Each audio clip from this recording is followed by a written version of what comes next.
저희 학군 같은 경우에도 이렇게 여 파트너를 데려와서 같이 1년에 뭐 크게 행사를 하거나 하는데 육사도 그런 게 있나요? 육사는 1년에 2번 축제가 있습니다. 봄에 축제가 있고 생도의 날 축제라고 있고 가을에는 화랑제라는 축제가 있는데 생도의 날 축제 때 모든 생도들이 그 파트너를 데려와야만 합니다. 아, 그래요? 그래서 가든 파티가 있어서 화랑대 연명장 넓은 곳에서 이제 뷔페를 먹으면서 포크 댄스를 추고 그런 전통이 있어서 지금도 그 축제는 이어지고 있습니다. 그래서 이때 파트너를 데려오는 게 되게 난감한 과제입니다. 아, 저 진짜 그거 안 데려왔으면 좋겠어요. 그래서 분대원 중에 파트너가 없는 사람이 있으면 이게 상급생도들이 책임을 져야 돼. 돈장 내거나. 아, 그래요? 그땐 그랬어요. 그래서 1학년이 파트너가 없다 그러면 그건 3, 4학년 책임이에요. 아. 네. 그러면 궁금한 게 그런 식으로 파트너를 데려왔다가 둘이 잘 돼서 되는 케이스도 있나요? 그날 생도의 날 축제 때 데려온 파트너를 공식 명칭으로 데일리라고 부릅니다. 그래서 그날 데려온 친구다 해가지고. 그래서 보통 잘 되는 케이스도 있고 아니면 아예 그냥 그날로 그냥 미팅하고 끝난다 이렇게 되는 경우도 있습니다. 소수의 생도가 그때 이제 성공을 하죠. 이게 육사만의 특이한 문화긴 한데 생도들은 외출 외박을 다녀와서 그 주에 애인이 생긴 생도가 있다 하면은 그 귀영점호라고 하는 점호에서 목마를 태워줍니다. 아, 그래요? 목마를 태우고 다 같이 중대원들이 노래 불러줘요. 아, 재밌다. 네, 뭐 생일 축하 노래 하듯이 애인 생겼다 이러면 너무 막 이렇게 노래 불러주고 막 목마 태워서 막 이렇게 해주고 그럽니다. 아, 그걸 타보는 게 소원이었긴 했는데 못 타봤죠. 그런 게 있군요.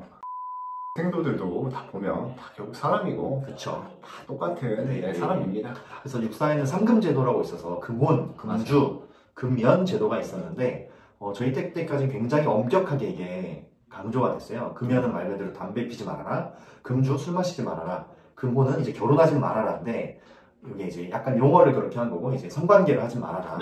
요게 이제 그게 이제 도덕적 기준을 넘지 않는 선에서 연애를 해라 이런 규정이었는데 요게 이제 나중에 국가인권위원회에서 이건 인권 침해 소지가 있다라고 해서 지금 어느 정도 좀 풀리는 걸로 알고 있습니다.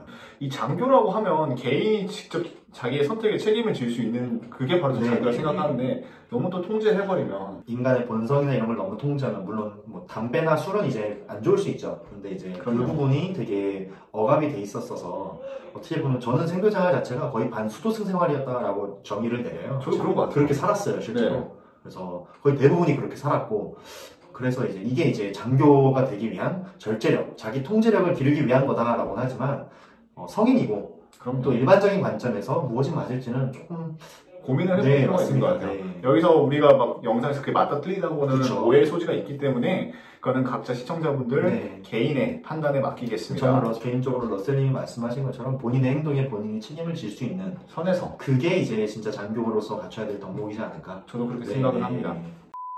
아까 대학교와 마찬가지였는데 육사가 그럼 육사생들도 일반학이나 각종 그런 과가 있고 교육을 다 받잖아요. 그러면 이런 교수님이 이제 갑자기 궁금해지는데 외부에서 교수님들을 초빙해서 오는 건가요? 아니면 대학교 자체 교수님들이 있는 건가요? 일단 둘 다이고 가장 비중이 큰 거는 학교 안에 교수님들이 계십니다.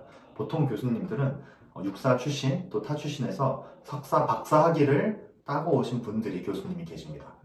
그래서 이제 위탁교육분의 위탁교육 제도가 있는데 위탁교육을 받고 오신 분들 중에서 선발을 해서 교수가 되고 그리고 이제 외부에서 오시는 분들은 초빙 강사 또 이제 구수한 교수님들을 공무원으로 뽑아서 또 교수가 되시는 경우도 있고 그런가요? 네, 그리고 또 한편으로는 간부사관이라고 해서 그 학석사 이상 졸업자 중에 군복무를 장교로 하는 분들이 계세요. 그분들이 이제 중위로서 와서 강사를 정확히는 전문사관.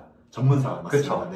그럼 대학교는 보면 정교수 있고 부교수 있고 뭐 시간 강사 그런 교수들의 일반적으로 계급이 어떻게 되나요? 강사급은 이제 대위. 그래요? 중위 대위가 강사급이고 정교수님들은 중령이시고 중령 대령이시고 부교수님들은 소령 중령. 그렇게 되네요. 그 교수님들을 총 이끄는 분이 육사 교수부장이어서 원스타. 그러면 그렇게 교수로 빠지신 장교들은 계속해서 그 교수의 길로만 가는 건가요? 네, 맞습니다. 그래서 더 연구를 하고 또 뭐 국제 과제를 수행하거나 생도들을 가르치거나 계속해서 교수의 길을 가셔서 정년까지 교수 생활을 하십니다. 항상 제가 궁금했던 게 뭐냐면 육사 출신 제 동기들이 야, 너 걔 알아? 하면 걔 몇 대대였어, 역대대였어, 뭐 역중대여서 하고 하는데 그 시스템이 전 이해가 안 가는 게 육사는 도대체 생도별로 이렇게 대대가 나눠져 있다고 하는데 그게 어떻게 되어 있는 건가요? 아주 간략히 말씀드려서 하나의 큰 생도대가 있고 지금은 생도 여단이라고 합니다. 그리고 1대대와 2대대가 나뉘고 그 안에 중대가 4개씩 있습니다. 그래서 1, 2, 3, 4, 5, 6, 7, 8중대까지 중대 안에 이제 1, 2, 3, 4학년들이 섞여 있어요. 딱 비율을 나눠서 네. 중대가 뭐 실제로 야전에 있는 중대처럼 이렇게 편제가 구성이 되어 있어서 중대장생도 아래에 소대장생도들이 있고 분대장생도들이 있고 요 직책들은 4학년이 맡습니다. 네. 그리고 이제 3학년들이 부분대장생도, 네. 2학년, 1학년생도들이 있어서 지휘체계가 촘촘하게 짜여 있어요. 아, 네. 그런 시스템으로 되어 있군요. 네. 그러면 대대랑 중대 소대가 다 한 번에 1학년 때 들어갔을 때 그게 되면 변경이 되는 건가요, 중간에? 네, 1년에 한 번씩 변경이 되고 네. 학년이 올라갈 때 한 번씩 변경이 되고 3학년 때 중대가 선택이 되면 4학년까지 갑니다.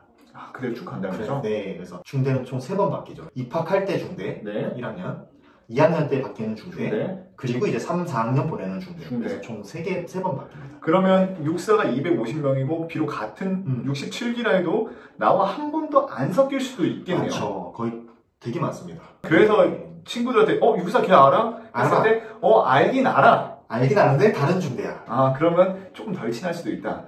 근데 이제 학교에서 수업 받을 때는 이게 다 섞여요. 아, 그래요? 네, 그래서 교반이라고 부르는데 교실 가면은 이게 중대 상관없이 이제 다 섞이기 때문에 또 전공별은 아니기 때문에 그래서 다른 중대지만 오히려 중대원보다 더 시간 많이 보내고 더 친한 경우도 있고 그리고 이제 여름 훈련을 가면 학년끼리 가기 때문에 거기서 이제 또 친해지는 경우도 많습니다. 아, 네, 무슨 말씀인지 알겠어요. 일단 동기생들끼리는 일단 다 안다. 이름이나 얼굴은 다 안다 무조건.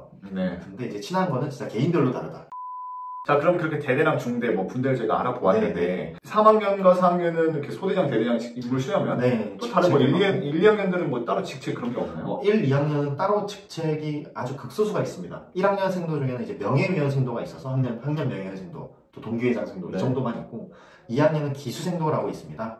그래서 행사를 할 때 깃발을 들고 중대별로 깃발을 들고 있는 생도고 정작보좌관, 행정보호관, 군수보좌관, 문화체육보좌관 이렇게 해서 군내 우리 직책이 있잖아요. 장전, 운정, 작군. 그렇죠. 그것처럼 직책이 나눠져 있어서 그 직책들을 다 그런가요? 맡고 있습니다.